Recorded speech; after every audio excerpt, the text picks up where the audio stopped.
So just as Lynn said, I'm going to focus on really what KPU is doing at an institutional level, where we've taken things, certainly some of the challenges we've encountered along the way, but I'd love for this to be more of a discussion and really practical. I'm happy to get into some of the nuts and bolts of some of the procedures, policies, and practices that we've been playing with, and certainly having spent the last couple of weeks in Australia, certainly better understood the Australian context, but really happy to respond to any questions and comments that you have as we go as well. But for context, I'll say that KPU is a public post-secondary institution in British Columbia. We have about 22,000 students across our 5 campuses. Although we do have classes that are taught online, it's still predominantly a traditional institution, face-to-face teaching. The additional piece, though, is that we do have an open access mandate. So a mandate to serve our region. And so we certainly try to have programs that allow students at any level of training, preparation to enter the institution, even if it's at the preparatory course level before they can enter university level coursework.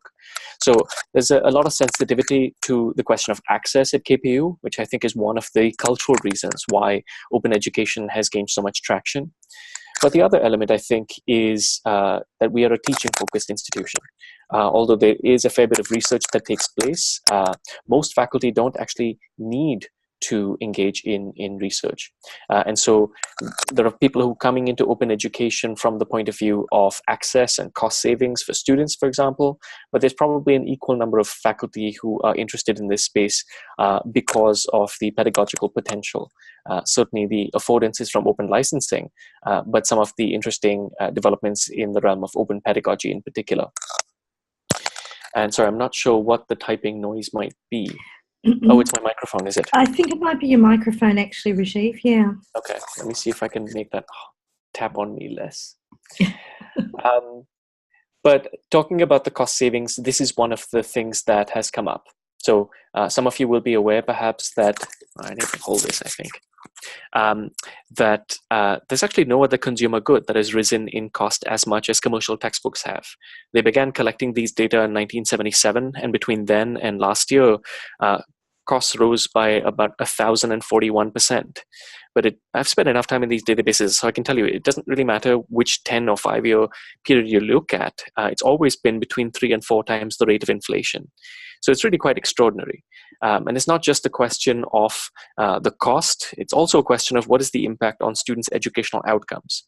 And so you'll see a lot of the work at KPU has been grounded in research and certainly conducting research very regularly. I'm going to feature at least 3 different studies that we've done at KPU during this presentation. Is continued to be a very important part of making the case for continuing to support this work at the institution. So here's one piece of research. This was across the province, but it included certainly students at KPU, where we're finding that a majority of students are reporting that they are not purchasing at least one of their required course textbooks because of cost. That's how the sentence ends in that survey question. A good number are reporting that they are just over a quarter, that they're taking fewer courses or not registering for a specific section of the course because of the cost of textbooks assigned with associated with that course, which is really strange and sad in many ways. You think about curiosity-based learning and what students would love to learn about. There's of course also the question of earning a poor grade. And that's an interesting one because we see students who attempt to go through the course, of course, without having bought the required textbook. And it's usually the first examination, the first summative examination, where they realize, oops, I actually do need this textbook. After all, it's making a real difference. And so they're earning a poor grade, sometimes having decided to purchase the book midway through the semester even. So I think this is part of what's helped make the case for it at KPU. As instructors assign materials, as is the case everywhere else, we have a principal-agent problem, where the faculty who choose what resources to assign are not the ones who have to pay for those resources. And so there's a little bit of unawareness, as there is everywhere, of the impact of these high costs on students. Some faculty, of course, everywhere don't even know the cost of resources that they've assigned. And so these kinds of data really help elucidate or at least disabuse people of the idea that all of my students have access to the resources that I've assigned. And of course, this is quite prevalent, not just at my institution, but beyond. Students across the province have launched a social media campaign using the hashtag textbookbrokebc. And you'll see a similar campaign across the country. So Textbook Broke AB is in Alberta, Textbook Broke SK in Saskatchewan, Textbook Broke ON in Ontario, where at the start of every semester, they are tweeting out or sharing on social media photos like this of their receipts, showing, in this case, they've spent several $100s on textbooks for a single semester, and certainly not thrilled at that. But then there's also this. Beyond the textbooks themselves, a growing issue over here is also the question of e-textbooks, and in particular, the access codes that are increasingly what faculty are assigning along with the textbooks. So it's often not just the book, but it's a platform for homework or quizzing that the faculty are assigning their students. And of course, this is what we find is increasingly a bit of a wolf in sheep's clothing. Students, of course, don't actually buy e-textbooks or don't buy the platforms. They lease access to it. And so that means after 90 days or 120 days, they lose access. This is important because students who want to retain these resources as a reference, think about students learning about anatomy and physiology, they plan to go on to medical school, they're not going to have those books as a reference. It's also problematic because students have the ability to resell physical books that they've bought at the end of the semester if they want, and they can't do that when they're leasing an access code, of course. There's additional problems as well having to do with accessibility, with e-textbooks in these platforms locked into digital rights management. Of course, there are restrictions on copying and pasting and printing, so students with, let's say, visual impairments actually struggle to get access to these digital versions of these resources in the appropriate format, whether it's large format or it's incompatible with particular screen readers and the like.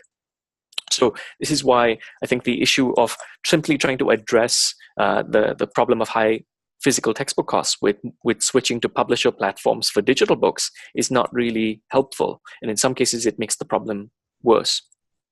So in BC, we've also been fortunate, just some context, in 2012, the Ministry of Advanced Education launched the BC Open Textbook Project. So there are broader forces at work over here and certainly broader support beyond our institution. And so we partner very actively with BC Campus, which is the organization that manages the BC Open Textbook Project. Their mandate when they launched 5 and some years ago was to create, harvest, or adapt open textbooks for the 40 highest enrolled undergraduate courses in the province. And they've certainly far exceeded that mission. At this point, they have about 250 textbooks in their repository for all areas. So certainly reusing the books in this repository is a really big part of the support that's available to us. But BC Campus also supports us through grants that they administer. So as an institution, we apply, well, really, I work on applications for the institution to BC Campus so that we in turn can maybe match those funds, but give grants to our faculty. So if they're interested in adopting a particular open textbook, but perhaps they want to adapt it a little bit before they adopt it, make some changes, contextualize it to fit their course, to fit their pedagogical approach, we can help them by giving them small grants and enable them to hire student assistants or do other work that's necessary, for example. So KPU has been for a long time now the leading adopter, but also now the leading creator and adapter of open textbooks in not just BC, but Canada. And I'm sharing this example with you because even though this is a book that I worked on, I think it illustrates a couple of things. One is this is a book that already existed. It was a US edition of a research methods in psychology book. And of course, laws governing research with human participants are a bit different in Canada, so it required some adaptation for the context, but also to update it from when the book was written. And this book, in its adapted version, is now in the BC repository. So you'll see a lot of the books in the BC repository are Canadian versions or BC versions. So BC in geography in a BC context would be one of the other examples. And I think for faculty, this is another really attractive thing. Beyond the cost savings is the question of moving away from bending your course to map onto the table of contents of a textbook, and instead modifying the instructional materials to serve your pedagogical goals. You can see with this screenshot that the open textbooks are typically available like this in a wide variety of digital formats, so it doesn't really matter what device students are using, if they want to use PDF or just on the web, or a reader, Kindle, Kubo, any other kind of screen reader works for these resources. But of course, it's also available in print. And we supply things like print on demand for our faculty who want to work with open textbooks. But I mentioned research. This is another part of it. So research not just on the problem of textbook unaffordability and how that is affecting students' educational outcomes, but once we've started to adopt these open textbooks, what's the impact on students' educational outcomes in terms of their course performance? And what you're seeing over here is an example of a study that was published earlier this year in the Canadian Journal for the Scholarship of Teaching and Learning, which shows that this was across 3 different instructors, 3 different exams, not my classes, certainly recruited faculty, and they standardized their course structure, their assessments. And what you're seeing over here is what you're seeing in almost every other study in the literature, which is that students typically perform the same as students assigned open textbooks typically perform the same as those assigned commercial textbooks. And where they perform differently, as you're seeing in the case of the first exam, they are performing better.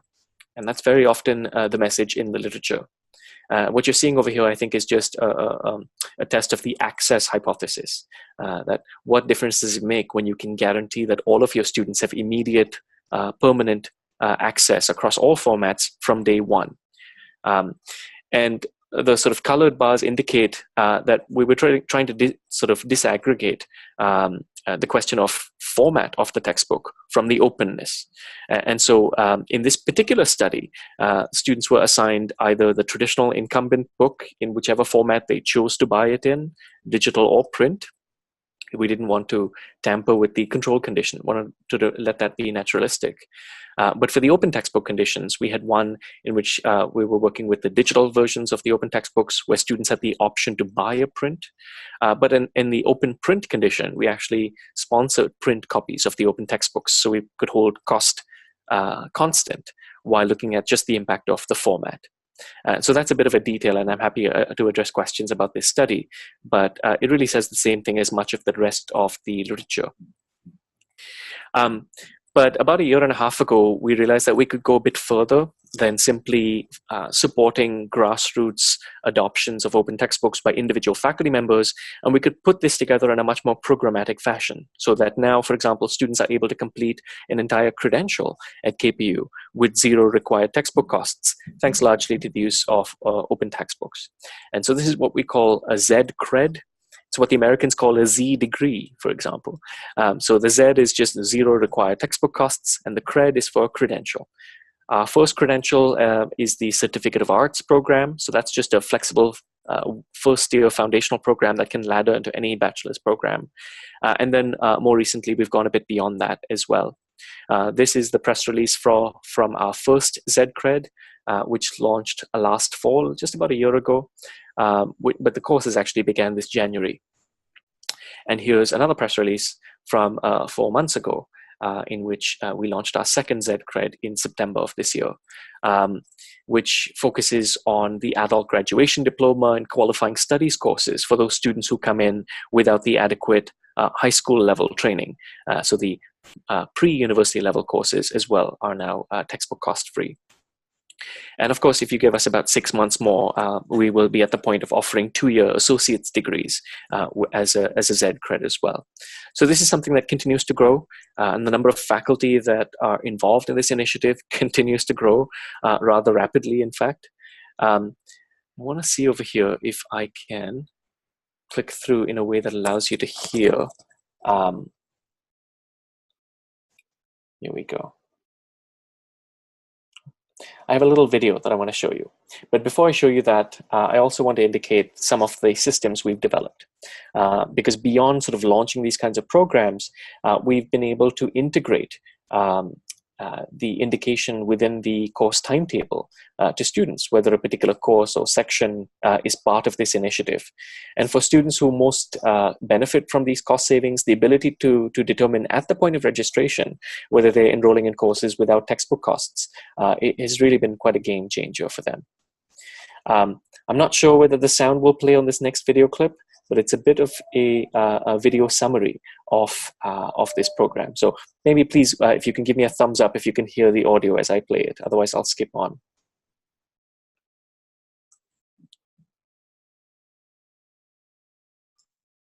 No, Rajiv, I think you'll be hearing it, but we won't. Okay, got it.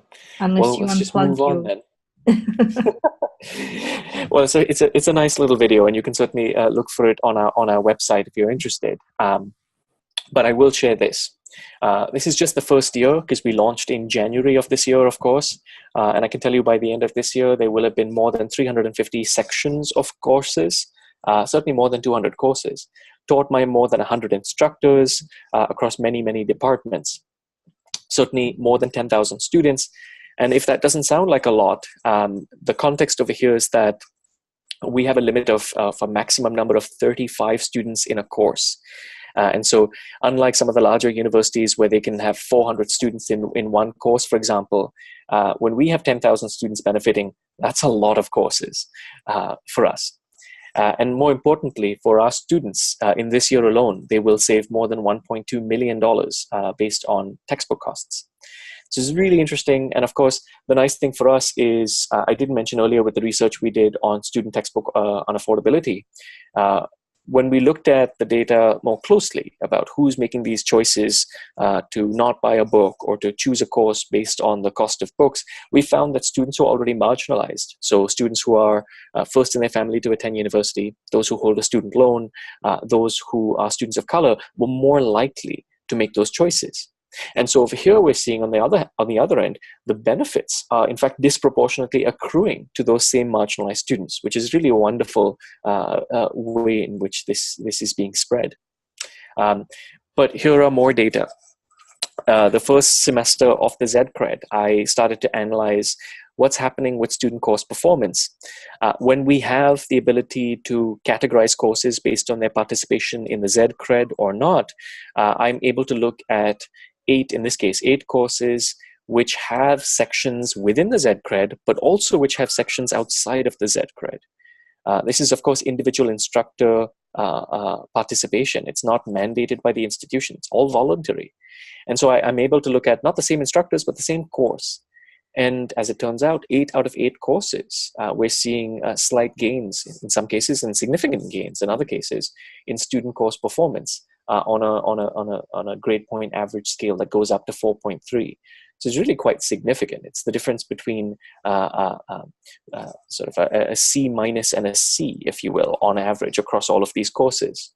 And if you look more closely, what we're really seeing is more students earning A's and B's in the courses that are within the Z-Cred, and fewer students earning C's and D's and F's, if you will. So it's a real shift in the grade distribution. So cost savings are part of the argument, but it's absolutely validating the research we've done in the psychology courses, as I showed you in the earlier study, across all of these disciplines in terms of student course performance as well. So these kinds of data, again, help make the case and I think shift the argument. It's still the case, I think, that when faculty learn about open textbooks, they're very interested in the question of quality. Of course, they assume, like many other people, that if something is available for free, that how good could it be? Overlooking, of course, the fact that it's not produced for free, which is a nice little misconception that we keep having to correct. But I do think it's a general trend that when a resource is available that's free and open, faculty tend to place a higher threshold for quality on those resources than they do for resources that are commercially available that cost their students money. And that's just, I think, a function of the culture of academia and how people perceive these things. So this helps. Actually, I'm just going to bring all of these up. But I did want to share about how some of this has happened. I think one of the reasons why OER has gained so much traction at KPU is, yes, in part because we're an open access institution, yes, because we're focused on teaching, but really because we have a tremendous level of grassroots interest in this. There's always been grassroots interest in this. It was 6 years ago, I think, we had BC's first recorded open textbook adoption in our physics department when they adapted a book at the time. And that's continued to be the case. But in recent years, certainly what I'm referring to as the grass tops or the administrators have certainly recognized the benefits to the institution and that it's gaining traction. So we've been able to support it in a variety of ways. OER grants is one thing I mentioned earlier, but there's several ways in which it continues to be supported. So it's not mandated, and that's important. It's not perceived as something that's being forced down people's throat, but it's clear to everyone at the institution that if you're interested in practicing in this way, there is support available to you. There's expertise, there's training, there's funding, there's other kinds of support as well, and there's recognition that goes along with it. And I'll speak about that as well. But I think in terms of the mechanics, this progress has largely been coordinated by an open education working group. So this is a cross-functional group consisting of administrators, faculty from different, big F faculties, staff, certainly librarians, but the manager of the bookstore is a part of it as well, from the Teaching and Learning Commons as well, and of course the Student Association. So, and that's the key group that adjudicates the grants, that plans events for Open Education and Open Access Week, that really serves as an advisory group for myself, as I'm the special advisor to the Provost on Open Education, which was a new development earlier this year. So a full-time administrative position being developed to support the open education work at KPU. But also, all of this work has slowly been, I think, woven into the fabric of the institution. So, for example, we have policies. One policy that was passed earlier this year through our Senate Curriculum Committee and then at Senate proper was that when a course comes up for review, or when a new course is developed at KPU, it must undergo a search for relevant OER. This is not a mandate that the course adopts OER. It's just a nudge to awareness that, hey, we want you to look. You could look and say there's nothing available. You could look and say, I looked, I found something, but it's not good enough. It doesn't suit my context. That's great. That's fine. No problem. But we just want people to look. We want people to be able to make an educated decision to say, look, if I'm going to assign an expensive textbook to my students, it's because I've thought about it and I believe that it's really worth their money. And that's fine. It's great to have people make an educated choice and be aware of that. An example of procedures, when faculty use an online system to adopt a textbook, even a commercial textbook,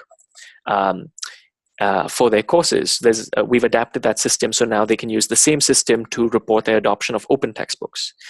We're using an existing procedure within the bookstore, which is sort of a rain check purchase procedure, to allow students to pay for print copies of open textbooks to be printed on demand. So we're not printing a whole stack of them in advance. They pay online or they pay in person, and they come back about 24 hours later and a print copy is waiting for them.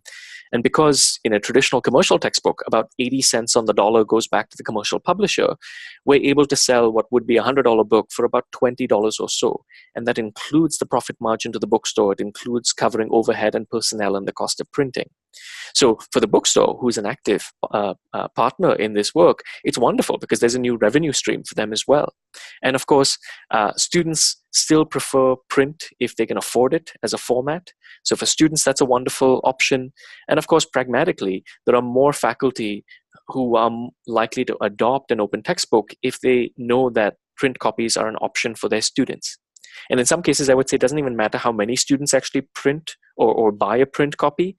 But for faculty, knowing that print is an option is a really big thing.